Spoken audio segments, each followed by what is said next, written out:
नमस्कार, मैं प्रवीण अलावत हूँ। आप 90 डिग्री देख रहे हैं। हरियाणा के 20 से ज़्यादा राजनेताओं को संत रामपाल जी महाराज के कार्यक्रम में शामिल होने को लेकर हड़काने वाले रामचंद्र यादव को कल जज्जर स्पेशल स्टाफ ने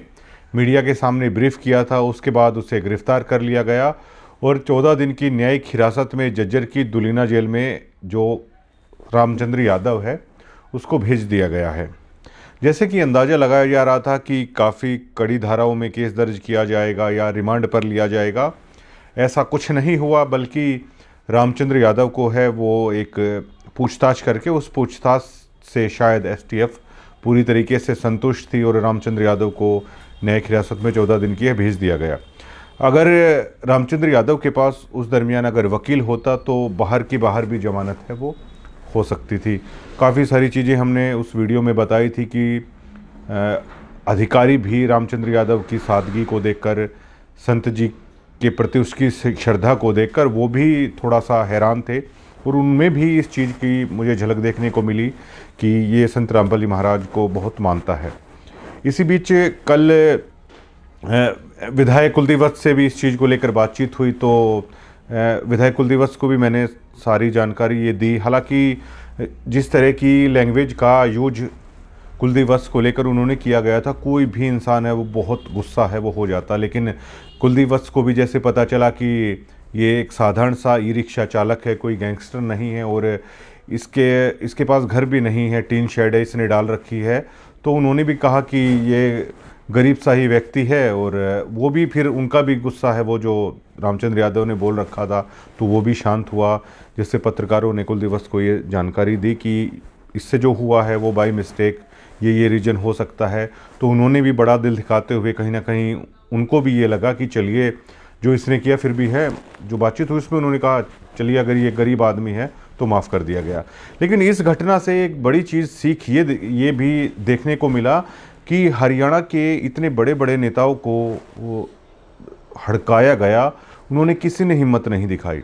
कुलदीप वत्स ने जो वायदा किया था कि उठवा लिया जाएगा पुलिस के द्वारा, कुलदीप वत्स इस मुद्दे पर डरे नहीं। कुलदीप वत्स को पहले नहीं पता था कि ये एक ई रिक्शा चालक है, बहुत गरीब व्यक्ति है, साधारण सा है, बिल्कुल कुलदीप वत्स को पहले नहीं पता था। कुलदीप वत्स के साथ जिस भाषा का प्रयोग किया गया था और हमें भी ये लग रहा था ये कोई हार्डकोर गैंगस्टर है, लेकिन उसके बावजूद भी कांग्रेस विधायक कुलदीप वत्स बिल्कुल नहीं घबराए। इसको लेकर पूरे जज्जर जिले में अब चर्चा हो रही है कि इस तरह की धमकियों के प्रति या हार्डकोर तरीके से जो भी कुछ चल रहा है उसको लेकर कुलदीप वत्स एक मजबूत चेहरे के रूप में न केवल जज्जर जिले में उभर कर सामने आए हैं, पूरे हरियाणा प्रदेश में अलग से ही वो निकलकर सामने आए हैं। क्योंकि 20 से ज़्यादा राजनेता, कुलदीप वत्स ने प्रेस कॉन्फ्रेंस में भी कहा कि उन्हें लगता है कि वो डर गए थे पूरी तरीके से। अगर चाहते तो कुलदीप वत्स भी इस मामले को दबा सकते थे, वो भी डर सकते थे, लेकिन कुलदीप वत्स ने कई बार वो प्रेस कॉन्फ्रेंस में वो दोहरा चुके हैं कि इस तरह की धमकियों के प्रति उनकी पूरी तरीके से जीरो टॉलरेंस की नीति है और कहीं ना कहीं उस पर वो खरे भी उतरे। लेकिन बहुत बड़ा दिल भी कुलदीप वत्स ने यहाँ पर दिखाया है। कुलदीप वत्स के साथ बातचीत में जब रामचंद्र यादव जब उनको कुछ उल्टा पुल्टा बोल रहा था, उस दरमियान भी हमने उस चीज़ को सुना था कि कुलदीप वत्स ने एक सच्चे जनप्रतिनिधि का अपना कर्तव्य निभाते हुए रामचंद्र यादव को बदले में कुछ भी अपशब्द हैं वो नहीं कहे। ये कुलदीप वत्स को अन्य राजनेताओं से बहुत अलग श्रेणी में खड़ा करती है कि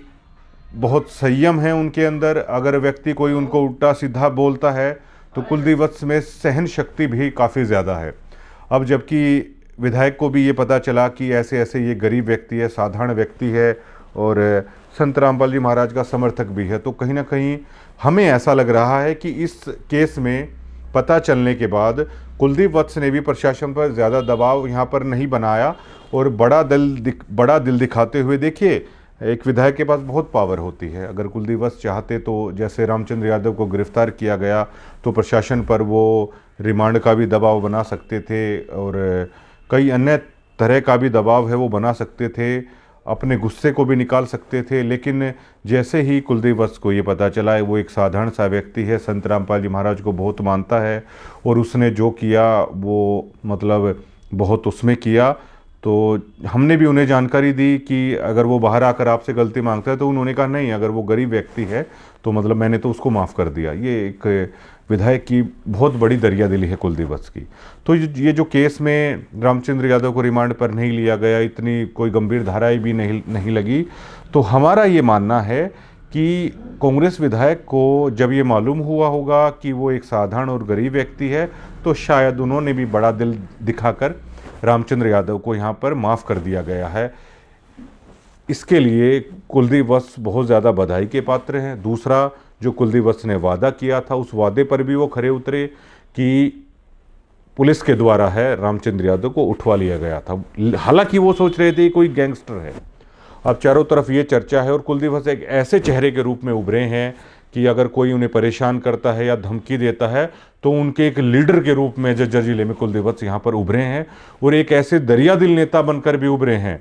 अगर उन्हें लगता है कि सामने वाला एक साधारण और आम व्यक्ति है, बेशक से उसने उन्हें गालियां दे रखी हैं, लेकिन फिर भी बड़ा दिल दिखाते हुए एक ऐसे नेता जज्जर जिले को मिले हैं कुलदीप वत्स, जो माफ़ कर देते हैं। इस रामचंद्र यादव प्रकरण में एक जानकारी और मैं आपके साथ साझा यहाँ पर करना चाहूँगा कि जो यादव महासभा है, उससे आज हमें ये जानकारी मिल रही है कि यादव महासभा रामचंद्र यादव की जमानत को लेकर मतलब प्रयास है वो करेगी। और जहाँ तक उनका प्रयास है, रामचंद्र यादव जो केस उन पर लगा है, हमें उम्मीद है, जैसे कि हमने जो कानून के एक्सपर्ट हैं, जो वकील हैं, उनसे हमने पूछा कि इस केस में क्या होगा, तो उनके मुताबिक भी काफ़ी जल्दी है रामचंद्र यादव की जमानत है वो हो जाएगी। तो यादव महासभा इसको लेकर भी प्रयास करेगी और उसके बाद रामचंद्र यादव पर्सनली भी, हालांकि कुलदीप वत्स ने उनकी जो स्थिति देखी कि एक टीन के घर में वो हैं और साधारण व्यक्ति है, किसी भी पर्पज़ से उसने गलत बोल दिया हो, हालांकि वो बड़ा दिल दिखाते हुए माफ़ कर चुके हैं, लेकिन बाहर निकलकर भी रामचंद्र यादव कुलदीप वत्स से है वो माफ़ी मांग सकते हैं। और जहां तक पत्रकार साथियों का सवाल है, तो बाहर निकलने के बाद रामचंद्र यादव ने जो स्पेशल स्टाफ को कहा था कि वो चाहते हैं कि उनकी जो ये चीज़ें हैं संत रामपाल जी महाराज को लेकर और मैनेजमेंट को लेकर, वो बाहर आनी चाहिए। तो कोशिश रहेगी कि बाहर आने के बाद रामचंद्र यादव के लिए एक प्रेस कॉन्फ्रेंस का आयोजन करवाया जाए, और जो रामचंद्र यादव चाहता था कि संत रामपाल जी महाराज को लेकर, मैनेजमेंट को लेकर उनकी बातें सबके सामने आनी चाहिए, तो उस प्रेस ब्रीफिंग के दौरान जमानत होने के बाद रामचंद्र यादव से भी जो मीडिया है वो तमाम मुद्दों पर बातचीत जरूर करेगी।